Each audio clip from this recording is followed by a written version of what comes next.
Joshua Garcia, Alden Richards at Poco ang magkakasama sa ribbon cutting ng pag-launch ng Tesla Philippines sa EDSA showroom ng EV Solutions. Pagmamayari nga ng couple Don Chang at Attorney Ralph ang EV Solutions kung saan magiging available nga ang Tesla. 3, 2, 1!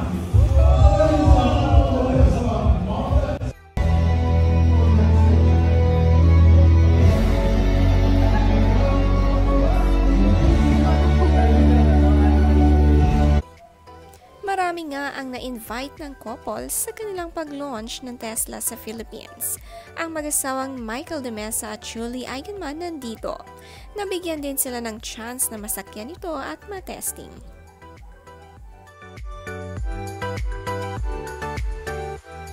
This in showbiz, Miss Dawn Chang. Thank you, Mary. Good evening, everybody. I am Dawn Chang. It's very nice to see familiar faces. Please enjoy the night. Sit down, relax, and enjoy the show. It's gonna be fun. It's gonna be full of surprises.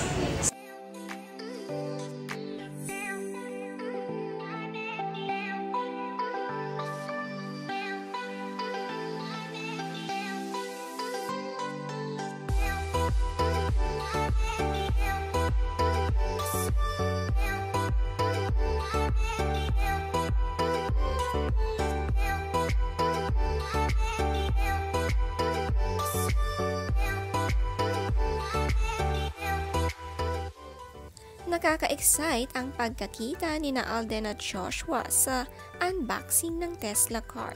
Naka-red carpet pa nga ito. Excited na nga sila sa bumili ng mga electric cars.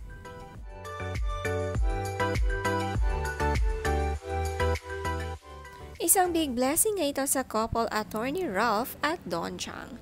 Nandito rin nga sa launching event sina Randy Santiago. Sila ang mahihilig sa sasakyan at looking forward na makapagpalit din ng electric car.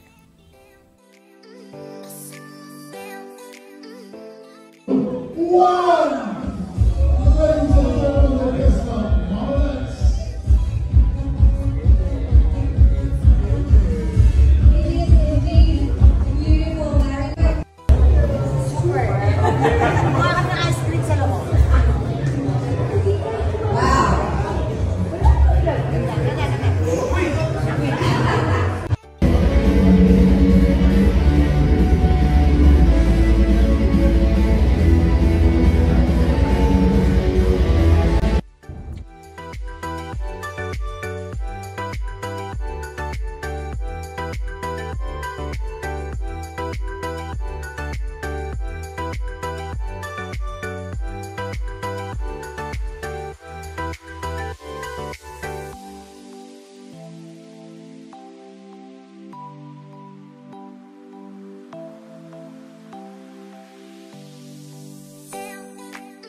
Yan no, ang bilis niya sumunod. Hindi ko kailangan i-strain yung wrist ko para sumunod yung manibela.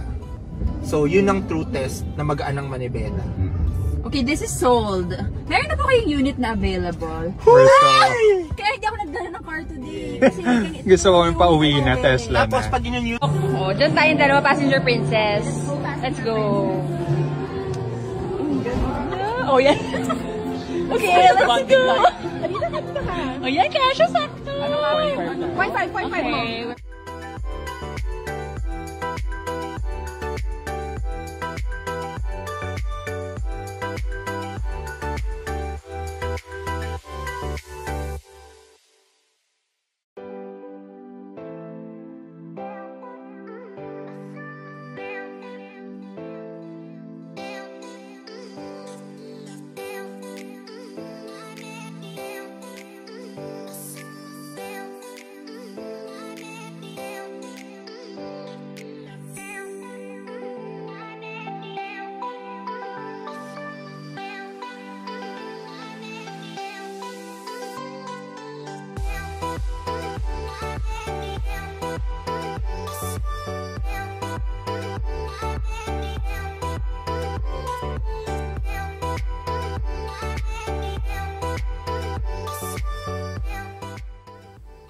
Si Don Chang nga mismo ang nag-hosting sa event na to.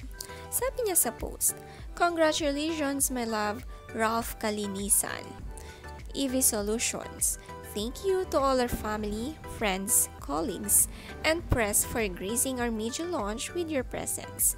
Cheers to a better and greener future for all of us."